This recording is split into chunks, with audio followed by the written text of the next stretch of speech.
Hi friends, welcome to mom's kitchen. కాకరకాయ కారం ఎలా తయారు చేయాలో చూద్దాం.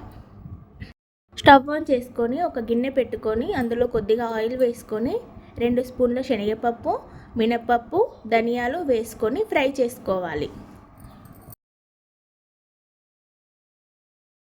ఇవి ఫ్రై అయిన తర్వాత తీసి పక్కన పెట్టుకొని అదే ఆయిల్లో 2 స్పూన్ల పల్లీలు కూడా వేసుకొని ఫ్రై చేసి పక్కన పెట్టుకోవాలి.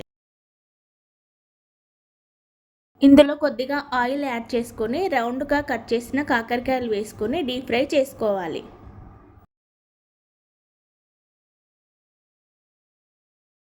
మిక్సీ జార్లో ముందుగా వేయించి పెట్టుకున్న పప్పులు, వేయించిన కరివేపాకు, పల్లీలు,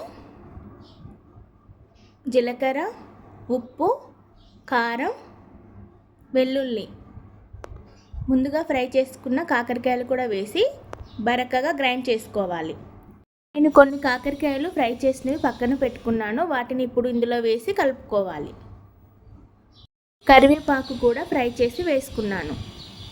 అంతే అండి, కాకరకాయ కారం రెడీ. ఇది వేడి వేడి అన్నంలో చాలా బాగుంటుంది. Like, share and subscribe.